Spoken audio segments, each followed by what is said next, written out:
اهدنا الصراط المستقيم. Bismillahirrahmanirrahim. Assalamualaikum warahmatullahi wabarakatuh.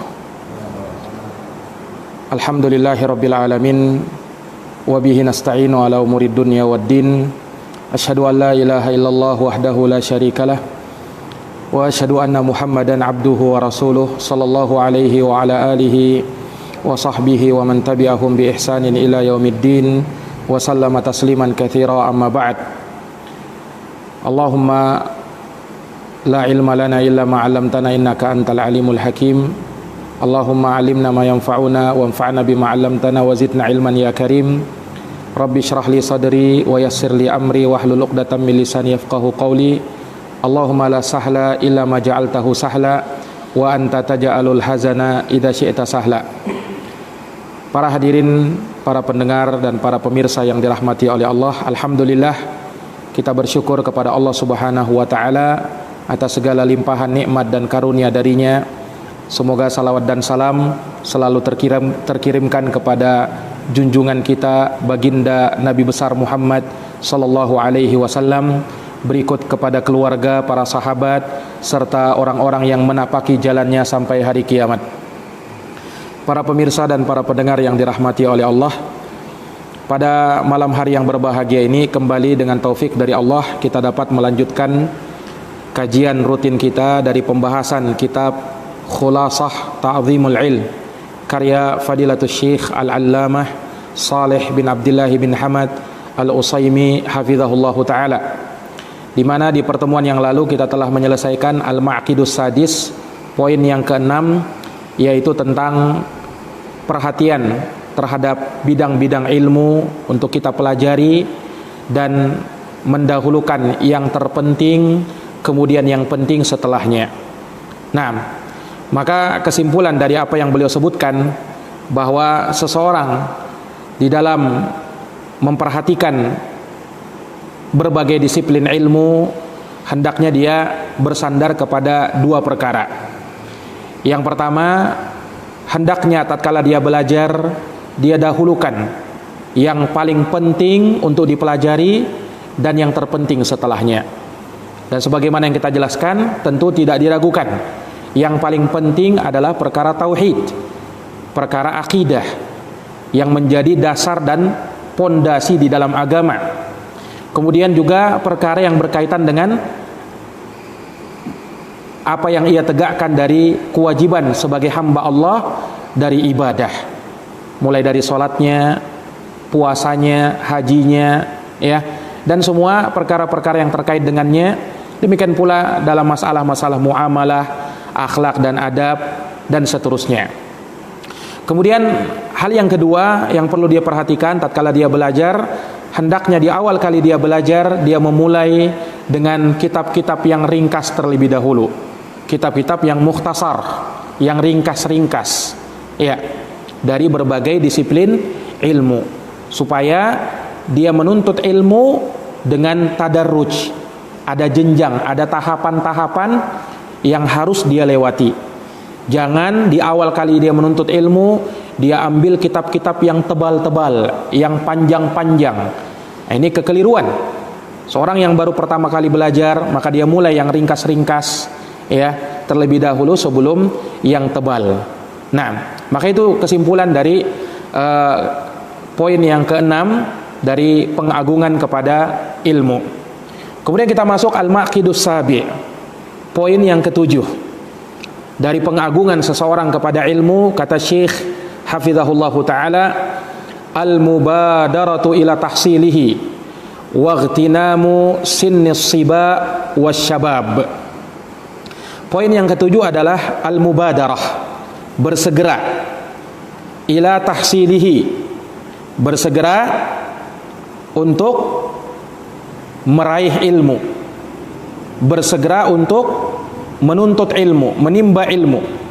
Jangan menunda-nunda, segera, ya.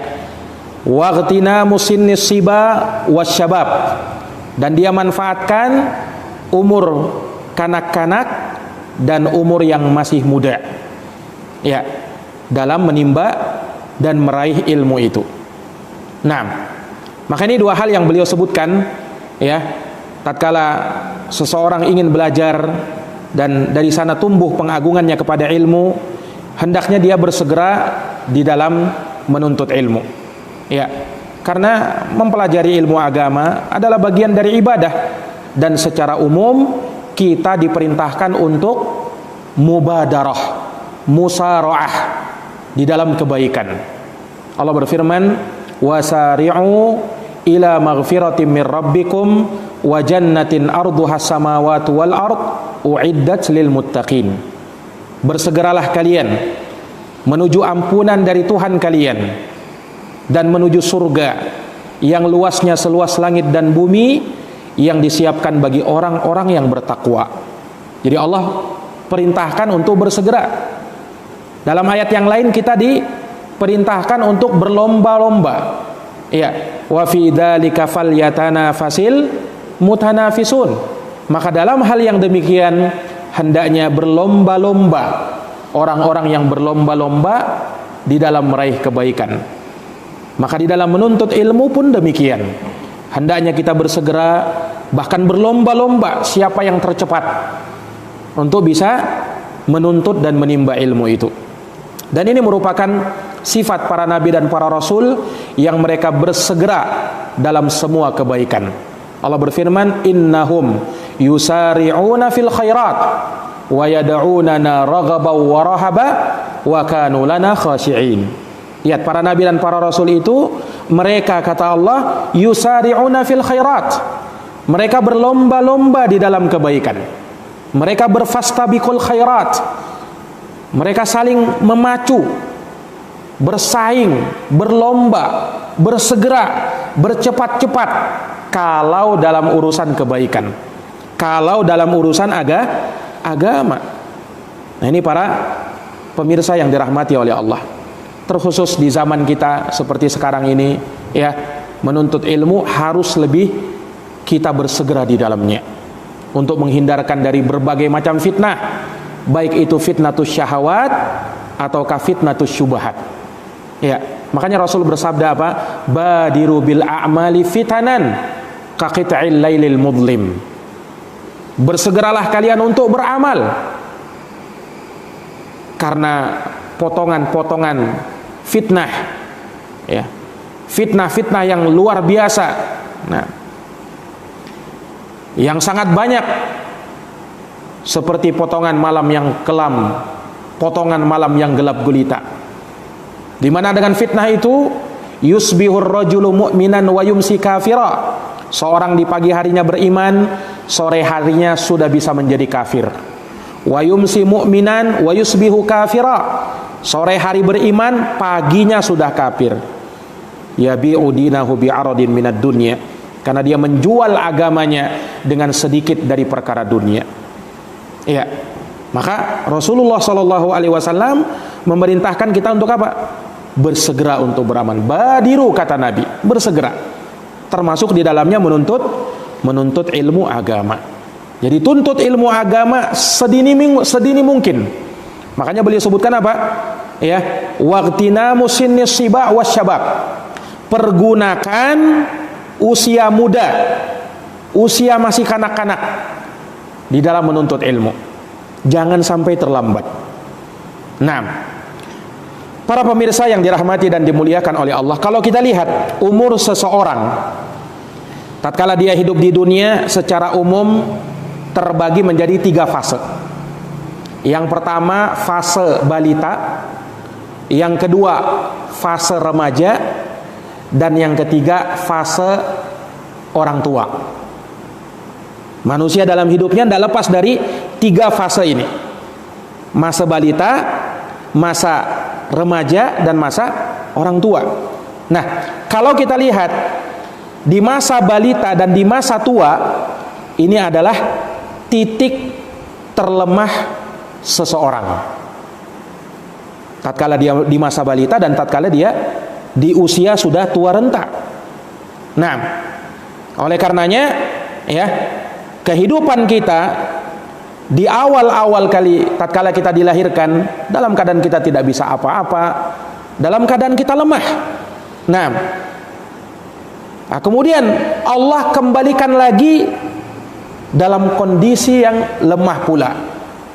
Nah, itulah pada saat kita sudah beranjak, sudah tua, sudah tidak bisa lagi berjalan tegap, ya, sedikit-sedikit capek, sedikit-sedikit terkena penyakit dan seterusnya. Allah kembalikan lagi dalam kondisi dia lemah. Ibaratnya seperti orang yang mendaki gunung. Ya, mendaki gunung dari dasar tentunya kan. Kemudian dia naik ke puncak. Nah, itu di masa-masa kuatnya, di masa-masa jayanya. Setelah itu dia turun kembali ke dasar gunung. Kehidupan manusia seperti itu. Nah, ini para pemirsa yang dirahmati dan dimuliakan oleh Allah Subhanahu wa taala. Nah, kalau kita lihat ternyata titik kekuatan seseorang di masa-masa jayanya itulah tatkala dia beranjak dewasa, tatkala di usia muda terutama. Tatkala di usia muda. Ya kan?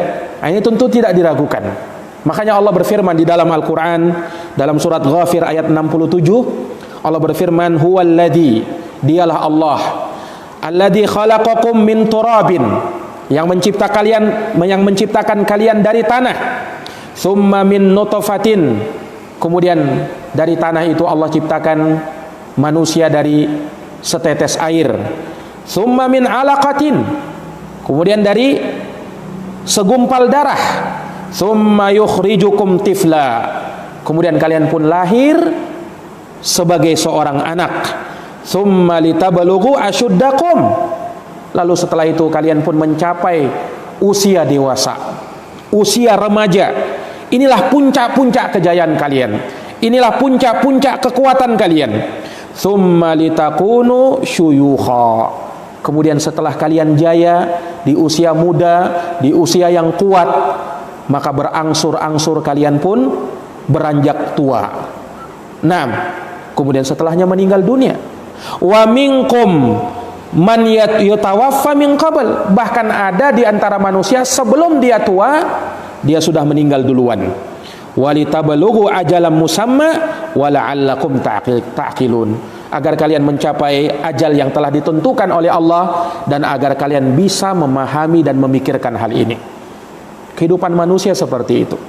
Nah, maka tatkala kita tahu ya bahwa usia paling maksimal seseorang adalah di usia dia remaja, maka manfaatkanlah usia remaja dengan sebaik-baiknya.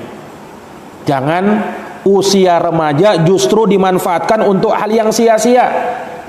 Jangan usia remaja justru dimanfaatkan untuk hal yang tidak berguna, banyak berfoya-foya.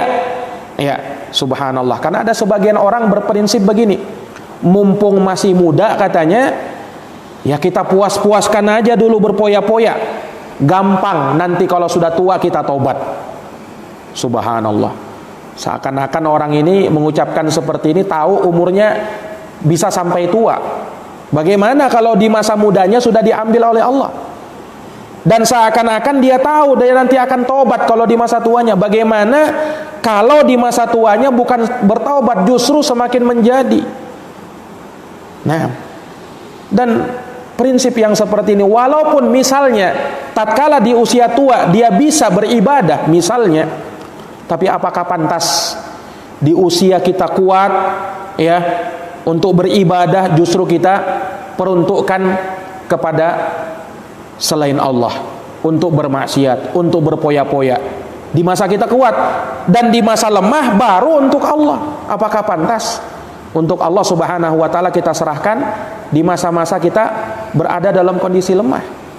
Nah, maka ini para pemirsa yang dirahmati oleh Allah, sebagian orang keliru ya tatkala berpikir seperti ini. Harusnya ya melihat di usia muda ya dia betul-betul manfaatkan.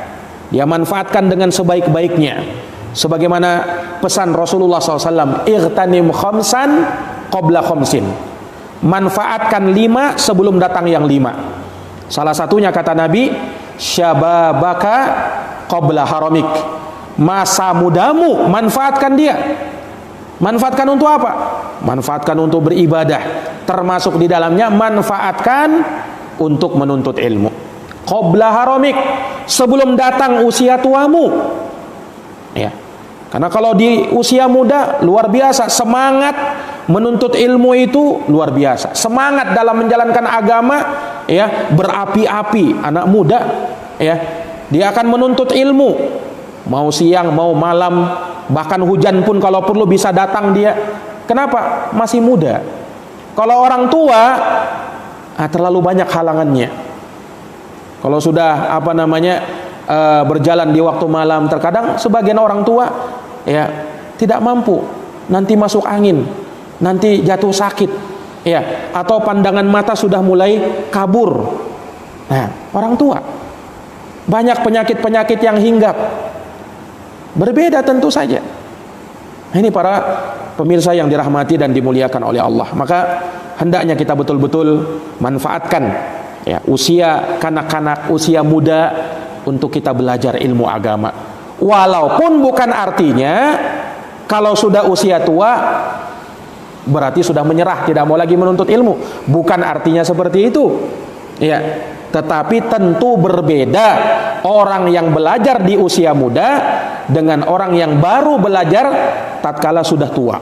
Itu berbeda tentu saja. Nah, maka kata Syekh hafizahullah taala, menukil keucapannya Imam Ahmad rahimahullah, qala Ahmadu rahimahullahu taala, ma syabbahtu syababa illa bi syai'in kana fi kummi fasaqat. Kata Imam Ahmad, tidaklah saya mempermisalkan usia di masa muda melainkan seperti sesuatu yang ada di lengan bajuku ini.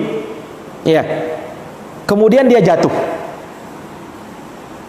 Perhatikan ucapan Imam Ahmad, tidaklah saya mempermisalkan usia muda melainkan seperti sesuatu yang ada di lengan bajuku ini, kemudian dia jatuh. Maksudnya kata beliau, usia muda itu sangat cepat berlalu. Ya, sangat cepat berlalu. Nah, dan dia mustahil untuk kembali lagi. Orang kalau sudah tua tidak mungkin kembali muda. Nah, oleh karenanya manfaatkan betul usia muda. Mumpung masih muda, kuat-kuatkan menuntut ilmu. Mumpung masih muda, kuat-kuatkan beribadah kepada Allah. Itu yang harusnya menjadi prinsip. Nah, karena masa muda ini tidak lama, ya, tidak terasa, ternyata kitanya sudah tua, ya, subhanallah. Coba kita tanyakanlah kepada orang-orang yang mungkin sudah beranjak tua, ya, rasa-rasanya masa muda itu belum lama berlalu, ternyata sekarang sudah usia tua, sudah 40, sudah 50, sudah 60, subhanallah. Nah, maka ini ucapan Imam Ahmad. Beliau ingin menggambarkan, ya, jangan kalian pikir masa muda itu panjang, jangan kalian pikir masa muda itu lama, tidak terasa dia akan berlalu, tidak terasa, ya. Nah, ini para pemirsa yang dirahmati dan dimuliakan oleh Allah Subhanahu wa ta'ala. Nah, maka kalau dia di usia muda dia manfaatkan betul untuk menuntut ilmu, maka dia akan mendapatkan keberuntungan.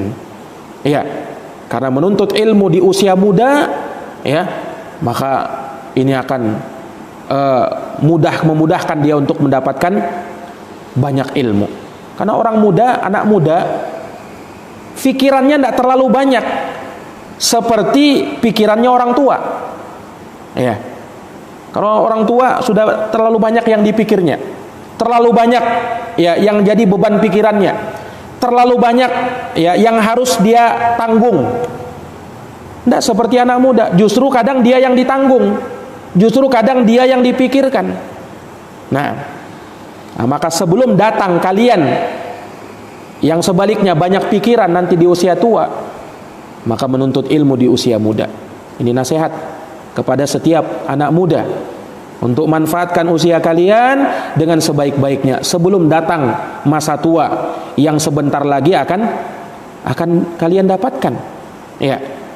Ini para jamaah yang dirahmati dan dimuliakan oleh Allah. Maka kata beliau, wal ilmu fi sinni syabab asra'u ila nafs wa aqwa ta'alluqan wa lusuqa. Menuntut ilmu ya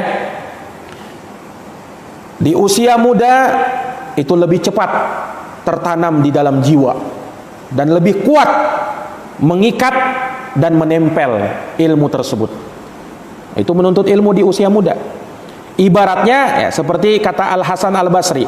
Di sini beliau nukilkan qala Al Hasan Al Basri rahimahullah, berkata Imam Hasan Al Basri rahimahullahu taala, al ilmu fis sighar kan naqshi fil hajar.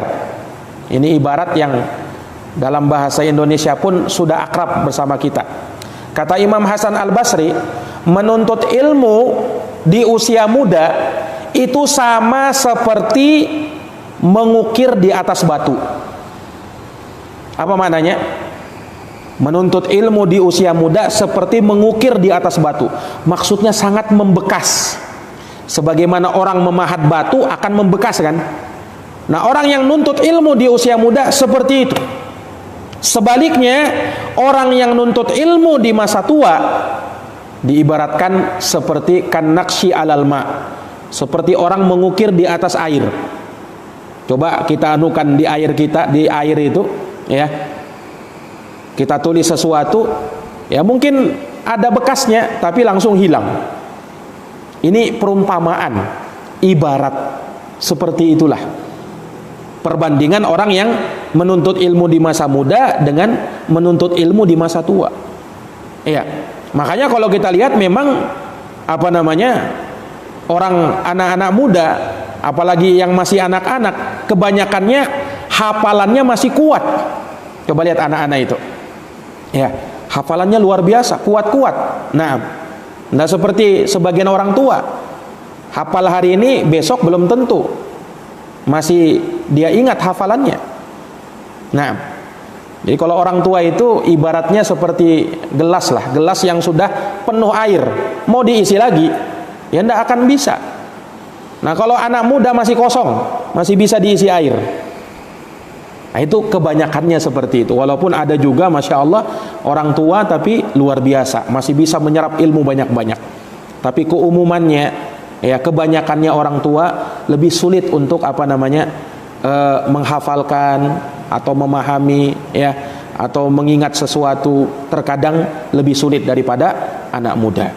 Nah ini para pemirsa, para pendengar yang dirahmati dan dimuliakan oleh Allah Subhanahu wa taala. Ya. Makanya kalau kita lihat ya bagaimana ya, ucapan Imam Al Hasan Al Basri ini menggambarkan ya akan beruntungnya orang yang dia menuntut ilmu di masa mudanya, apalagi di masa kanak-kanaknya. Faquwatu baqa'il ilmi fi sighar kaquwati baqa'in naqshi fil hajar. Kata beliau, maka kekuatan ilmu yang tinggal di masa kecil, di masa muda sama seperti ya kuatnya ukiran yang tinggal berada di sebuah batu. Nah, faman ightanama syababahu nala irbahu, maka barang siapa yang memanfaatkan usia mudanya, maka dia akan bisa mencapai tujuannya. Wa hamida inda masyibihi surahu, dan orang-orang pun akan memuji dia, keberhasilannya tatkala dia sudah beranjak tua. Ya, seorang penyair mengatakan, ightanim sinna syababi ya fata indal masyibi yahmadul qaumus sura wala yutawahhamu mimma sabaqa annal kabira la yata'allamu bal haula'i. Taib. Ini bukan syairnya lagi ya. Syairnya tadi yang di atas saja. Ightanim sinna syababi ya fata. Manfaatkanlah usia mudamu wahai pemuda. Indal masyibi yahmadul qaumus sura. Tatkala kamu beranjak tua, maka orang-orang pun akan memuji ya keberhasilanmu di dalam kamu menggapai tujuan dan cita-citamu. Nah, kemudian kata beliau, wala yutawahham ya. Taib ini apa namanya? dari motivasi kepada anak muda untuk memanfaatkan usianya betul-betul di dalam rangka untuk menuntut ilmu agama. Ya, kalau kita lihat terlalu banyak kisah-kisah para ulama menuntut ilmu ya di usia mudanya, dan dengan hal tersebut mereka mendapatkan ilmu yang luar biasa. Ya, tidak usah jauh-jauh, para sahabat Nabi sallallahu alaihi wasallam. Contohnya yang masyhur dalam hal ini adalah sahabat Ibnu Abbas radhiyallahu anhuma. Kisah beliau di dalam menuntut ilmu.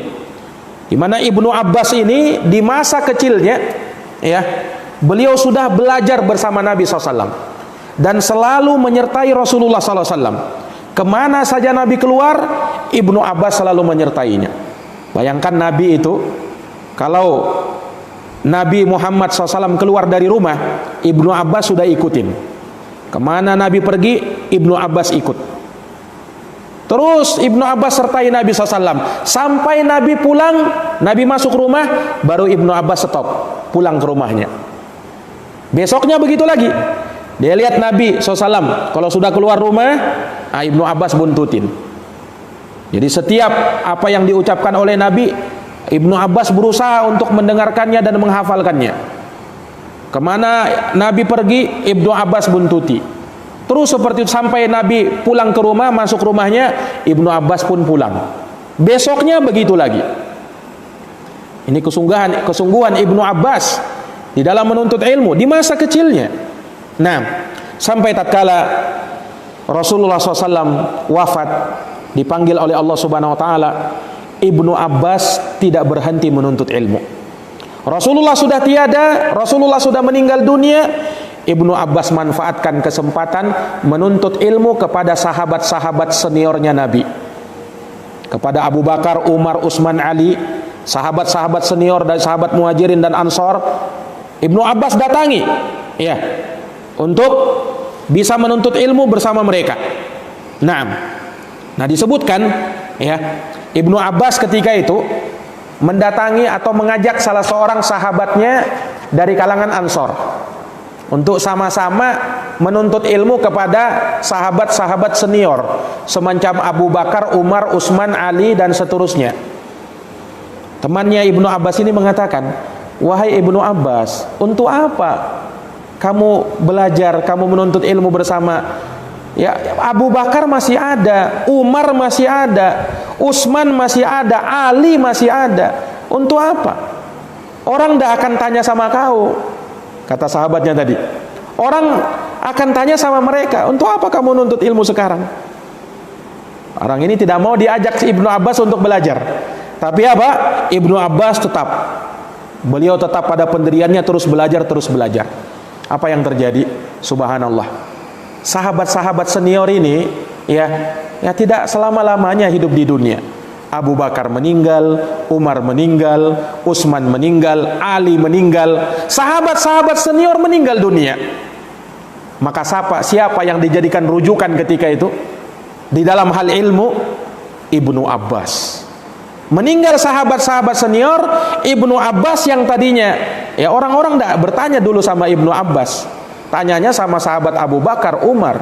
Tapi ketika mereka sudah tiada, maka orang-orang kembali kepada Ibnu Abbas.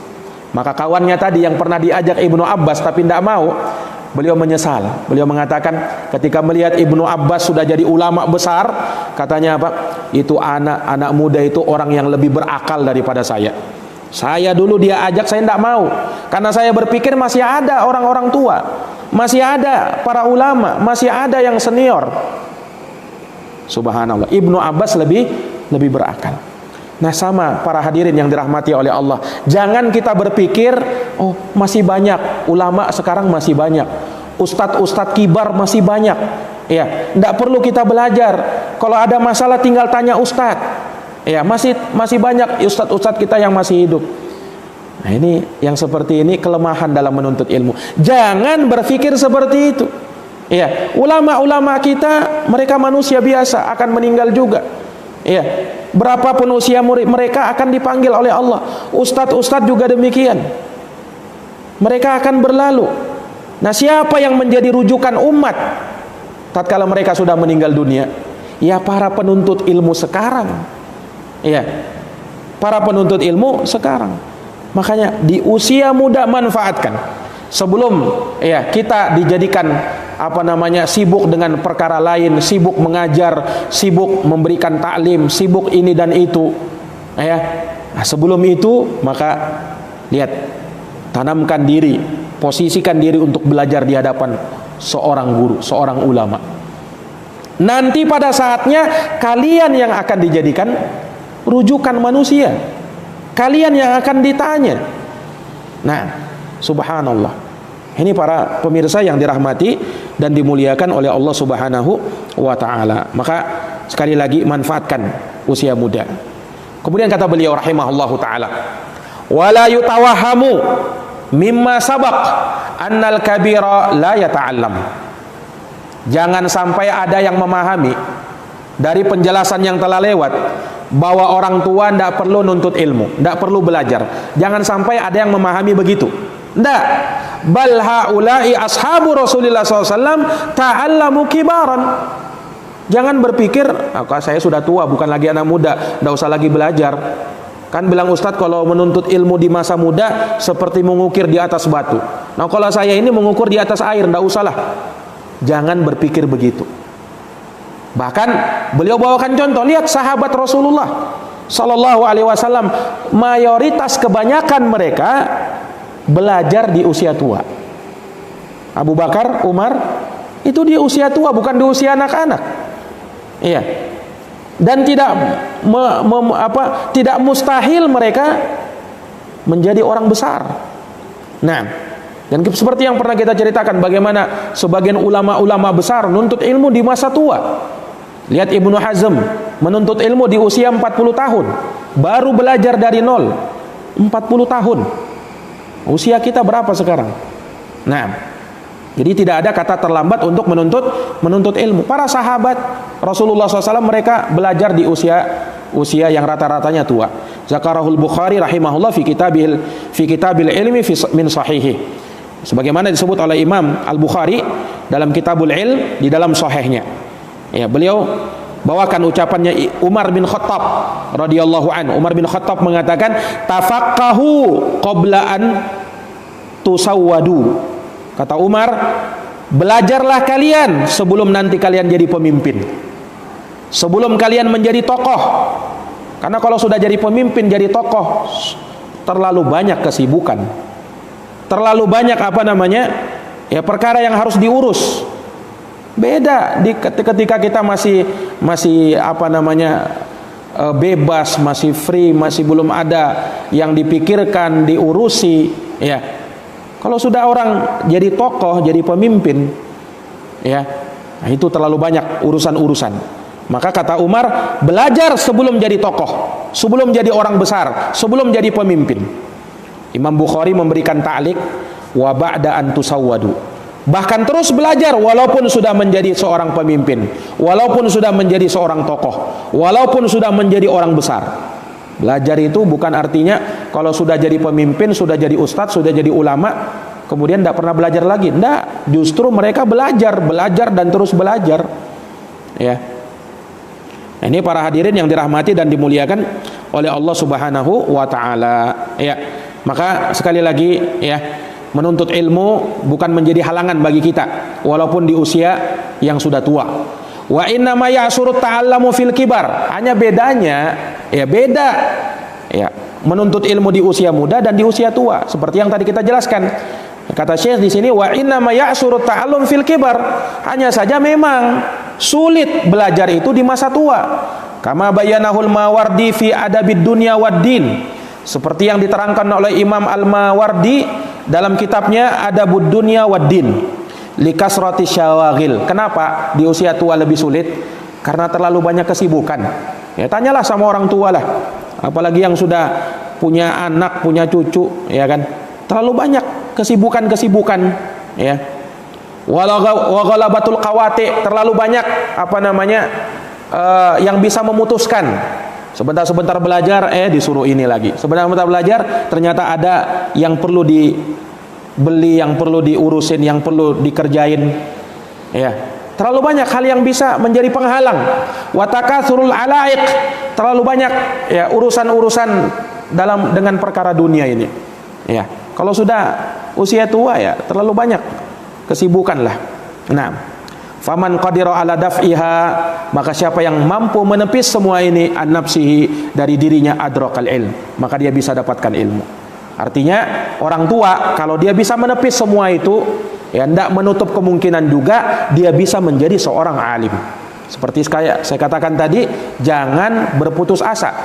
Ya, jangan mentang-mentang saya sudah tua, ya tidak perlu lagi lah, mustahil saya menjadi orang alim. Jangan berkata begitu. Masih ada kemungkinan.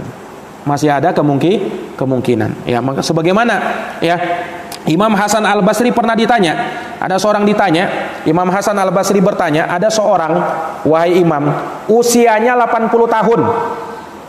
Usianya berapa? 80 tahun. Masih layakkah dia menuntut ilmu? Ditanya kepada Imam Hasan Al-Basri. Ya, kira-kira kalau sudah 80 tahun itu sudah sepuh sekali itu kan. Sudah sepuh 80 tahun. Ya. Apa kata Imam Hasan Al-Basri? Kalau dia masih layak hidup, ya masih layak jadi seorang penuntut ilmu. Subhanallah. Itu kata Imam Hasan Al-Basri. Kalau dia masih layak hidup, maka dia masih layak untuk belajar, masih layak untuk menuntut ilmu. Ya. Makanya pernah kita dengarkan ada orang-orang yang hafal ya Al-Qur'an, ya. Ada pernah disebutkan seorang wanita, nenek-nenek hafal Quran usia 82 tahun. Walaupun mungkin ini jarang ya, ada nenek-nenek hafal Quran usia 82 tahun. Bagaimana cara menjaganya itu? Luar biasa. Ada kakek-kakek usia 70 tahun hafal Quran. Subhanallah. Ya, dan kami saksikan sendiri, para pemirsa yang dirahmati oleh Allah, sewaktu kami menuntut ilmu di negeri Yaman, ya, banyak orang-orang tua, subhanallah, sudah sepuh-sepuh, ya, jenggot mereka sudah putih. Naam, sebagian mereka ada yang buta, sebagian mereka ada yang duduk di atas kursi roda. Tapi apa?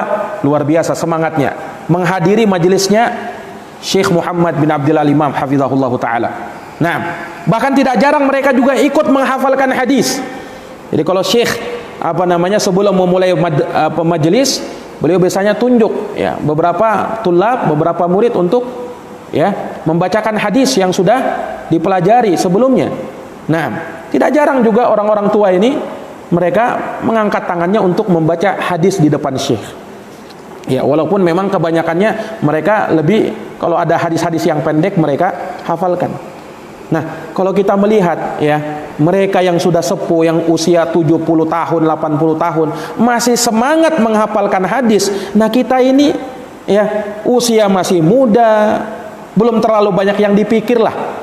Ya, masih hafalan kita masih kuat, tapi kebanyakan kita lebih banyak dihinggapi perasaan malas. Ya, ini yang jadi masalah sebenarnya.